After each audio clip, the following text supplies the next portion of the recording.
Hello, कैसे हो बच्चे लोग?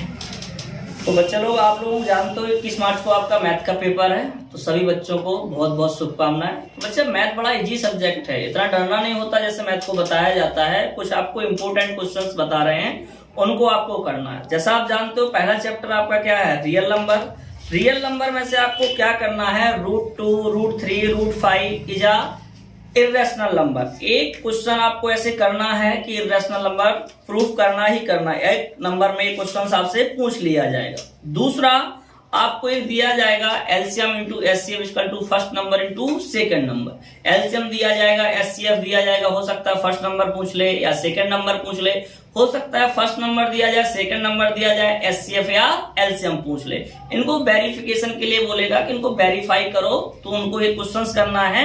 इसके बाद एक क्वेश्चन ऐसे आ जाता है, explain are composite number. Composite number को जरूर एक्सप्लेन करना है। तो कंपोजिट नंबर को कैसे एक्सप्लेन करोगे? कंपोजिट नंबर वो होते हैं जिसके 2 से ज्यादा फैक्टर होते हैं, उनको हम कंपोजिट नंबर कहते हैं। तो एक आध क्वेश्चन 1 मार्क्स में आपको कंपोजिट नंबर से, मतलब फर्स्ट नंबर से आपको क्या क्या करना है? एक वो करना है √2, √3, √5 इज अ इर्रेशनल प्रूफ करना है। दूसरा क्या करना है? एक कंपोजिट नंबर करना है। तीसरे में क्या करना है? LCM into HCF equal to first number into second number. इसमें से क्वेश्चंस करना है, इनमें से एक आध क्वेश्चन पूछता रहता है। दूसरे चैप्टर पे आते हैं पॉलिनोमियल्स। पॉलिनोमियल्स में क्या आते हैं? Sum of zeros, product of zeros. आपको जीरोज फाइंड आउट करना है, इनके बीच में रिलेशन। आपको फैक्टर कैसे करना है? मिडिल टर्म से। तो बच्चे लोग, 1 नंबर का ही क्वेश्चन आएगा, इसमें ऐसे भी वेरीफाई करने के लिए आएगा alpha upon beta plus beta upon alpha. तो आपको पता है sum of zeros, product of zeros, इससे रिलेटेड क्वेश्चन जरूर आएगा 2 चैप्टर में से। तो इसको अच्छी तरह से आप लोग कर लेना। इसके फैक्टर आते हैं। इसके बाद 3rd चैप्टर पे pair of the linear equation in 2 variables. काफी इंपोर्टेंट चैप्टर है, इसमें से काफी क्वेश्चंस आते हैं। पहले आपको लीनियर इक्वेशन इन 2 वेरिएबल्स में 3 मेथड है, अच्छी तरह से कर लेना। Graphical, substitution, elimination. क्यों? क्रॉस मल्टीप्लेक्शन आपकी मेथड कटी हुई है। और रिड्यूसिंग वाले क्वेश्चंस आते हैं, डाउन स्ट्रीम और अप स्ट्रीम। जितने ट्रेन वाले क्वेश्चन है बच्चा लोग, ट्रेन वाले क्वेश्चन जरूर करना। स्पीड टाइम वाले क्वेश्चन उनमें से पूछता ही पूछता है। और एक इनका जो टेबल दी गई कि intersecting line, consequence line, parallel line, इनमें से क्वेश्चन पूछ लेता। फाइंड द वैल्यू ऑफ के की वैल्यू के लिए एक क्वेश्चन पूछता है। इसके आगे चलते हैं बच्चा लोग। डाउन स्ट्रीम अप स्ट्रीम के लिए आपको बोल दिया कि डाउन स्ट्रीम अप स्ट्रीम में से क्वेश्चन आता है।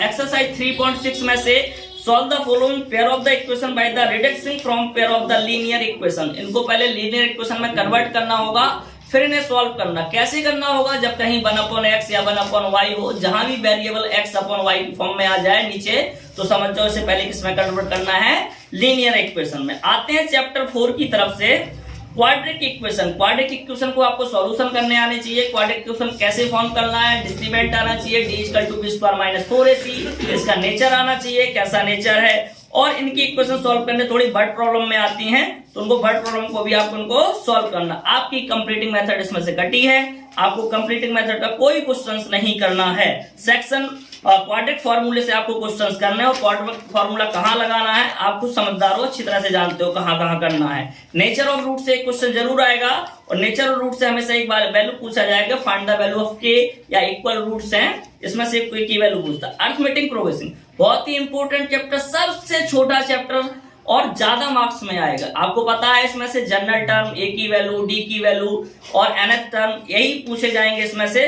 तो इसको 5.1 से तो कम क्वेश्चन पूछे जाते हैं, 5.2, 5.3 से, 5.2 से पूछे जाएंगे क्वेश्चन और 5.3 से। तो अच्छी तरह से इसकी प्रैक्टिस कर लें कि जनरल टर्म क्या है, सम का फॉर्मूला क्या है, डी क्या है, ए क्या है, क्या हमें फाइंड आउट करना है। तो बच्चे लोग, आपको 5 चैप्टर में से ये करना है। 6 चैप्टर में बच्चों ज्यादा दिमाग मत लगाना, ये थ्योरम है, इसमें आपको बीपीटी करना है और अधिकतर एक सिमिलर करके आपको प्रूफ करना है। तो ज्यादा समय मत देना। शुरुआत के 2-3 एक्सरसाइज हैं, 6.1, 6.2 और 6.3। इतना एनसीईआरटी को लेके चलना, ज्यादा उबाल मत करना कि क्या आएगा क्या। बेटा, जब तक तुम लोगों ने आगे नहीं पढ़ा है तो एनसीईआरटी पढ़ के जाओ। ये मानो ये भगवत गीता है इस टाइम पे, इसकी ही तुम अच्छी प्रैक्टिस कर लोगे तो भी अच्छे मार्क्स आ जाएंगे आपके।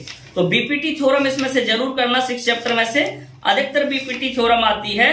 अब 6 चैप्टर के बाद आपका चैप्टर आता है कोऑर्डिनेट ज्योमेट्री। कोऑर्डिनेट ज्योमेट्री में से आपको क्या करना है?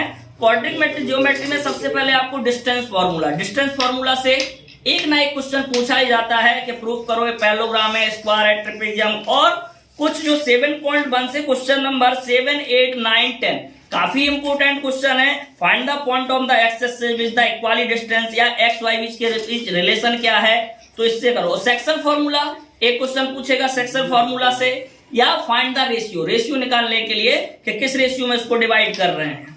इसमें से 2 क्वेश्चन पूछते हैं, तो ध्यान रखना।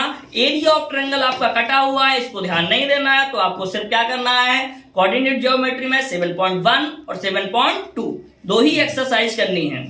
अब introduction of trigonometry, trigonometry very very important है। इसमें से बहुत ही क्वेश्चंस आते हैं ट्रिग्नोमेट्री, आपको पता है कि सारे इसके पहले तो आपको फॉर्मूले याद करने हैं, फॉर्मूले के बाद 8.1 पूरी कर लेना। 8.2 के लिए आपको टेबल याद होनी चाहिए, बस वैल्यू पुट करनी और वैल्यू आती रहेगी।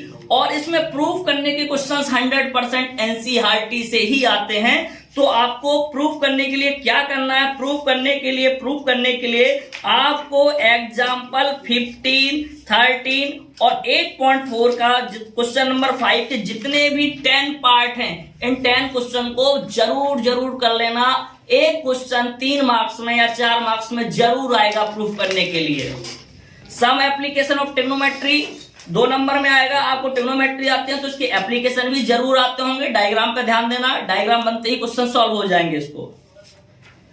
इसके बाद आते हैं 10th चैप्टर पे, सर्कल। सर्कल में कुछ थ्योरम है, तो बेटा उन 2 थ्योरमों को बहुत अच्छी तरह से कर लेना। ये थ्योरम अधिकतर पूछ लेता है, ठीक है, तो उन 2 थ्योरम को कर लेना। और पाइथागोरस थ्योरम का यूज करके find the angle find out करने के लिए आ जाते हैं, तो इसको करना। आपका 11 चैप्टर कटा हुआ है, इसमें से 10th चैप्टर में जो क्वेश्चन नंबर 12 है इसको करना काफी इंपोर्टेंट है। 8 और 12।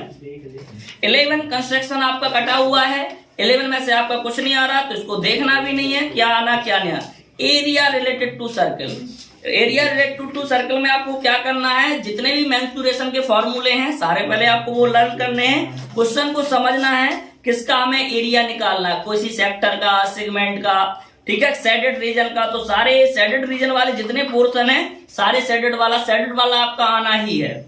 तो शेडेड वाले के सारे कर लेना आप लोग विद एग्जांपलों के साथ। Surface area and volume mensuration है, अच्छे क्वेश्चंस आएंगे, एनसीईआरटी से लेके क्वेश्चंस आएंगे। तो मेंसुरेशन में सारे फॉर्मूला कॉम्बिनेशन, कौन सा पिक्चर किसके साथ कंबाइन है, किस किस के एरिया आपको लगाना है, तो सारे फॉर्मूले याद करके पिक्चर ड्रॉ करके करना। और बाकायदा आप ड्रॉ करोगे चैप्टर 13 में पिक्चर, तो आपको क्लियर समझ में आएगा कि आपको निकालना क्या है।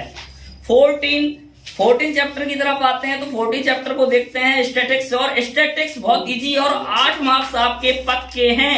स्टैटिक्स में मीन, मीडियन, मोड, आपको मीन की 3 मेथड बता दिए हैं, शॉर्टकट, स्टेप डेविएशंस और डायरेक्ट मेथड। तो हो सकता है डायरेक्ट मेथड और शॉर्टकट मेथड से करना बच्चा। मीन, मीडियन, मोड ये जरूर 8 नंबर में आ जाएगा। मिसिंग वैल्यू रहेगी, चाहे वो आपको मीडियन दिया जाएगा या मोड दिया जाएगा या मीन, तो इनमें से मीन, मीडियन, मोड में एक क्वेश्चन आता है। इनके बीच में रिलेशन में क्वेश्चन एमसीक्यू में आ जाता है कि इन तीनों में क्या रिलेशन है, तो इनके रिलेशन भी याद कर लेना। 2-2 क्वेश्चन हर किसी के कर लेना, मीन के, मीडियन के और मोड के।